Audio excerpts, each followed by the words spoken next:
আসসালামু আলাইকুম রহমতুল্লাহ। আপনাদের সামনে আজকে তুলে ধরবো অটো ডিঙ্কার ব্যবহারের আসলে গুরুত্ব কতটুকু। এই যে দেখেন যে এখানে কিন্তু ম্যানুয়াল ডিঙ্কার কিন্তু পর্যাপ্ত পরিমাণে দেওয়া আছে, কিন্তু দেখেন যে আসলে এই যে ভাই একটু আমার খামারি এই তকিবুল ভাই একটু অসুস্থ থাকায় এখানে কিন্তু মানে তিনি 2 থেকে 3 ঘন্টা খামারে না আসতে পারায় অতিরিক্ত গরম হওয়ার কারণে দেখেন প্রতিটা পাত্রে কিন্তু পানি শেষ হয়ে গেছে। এই যে দেখেন প্রতিটা পাত্রে কিন্তু পানি শেষ হয়ে গেছে। এই যে প্রতিটা মুরগি দেখেন হাহাকার করতেছে পানির জন্য। আসলে এই জিনিসটা এটা যদি আসলে অটো ডিঙ্কার হতো, এই যে দেখেন এই পাশে মুরগিগুলো কিন্তু পানি খাওয়ার জন্য কিন্তু হাহাকার করতেছে। আসলে এইটা যদি আপনার অটো ডিঙ্কার যদি হতো ভাই, তাহলে কিন্তু আজকে এই প্রবলেমটা কিন্তু ফেস করতে হতো না।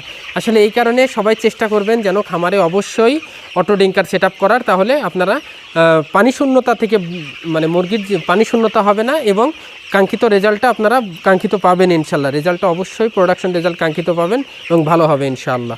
আসসালামু আলাইকুম রহমতুল্লাহ।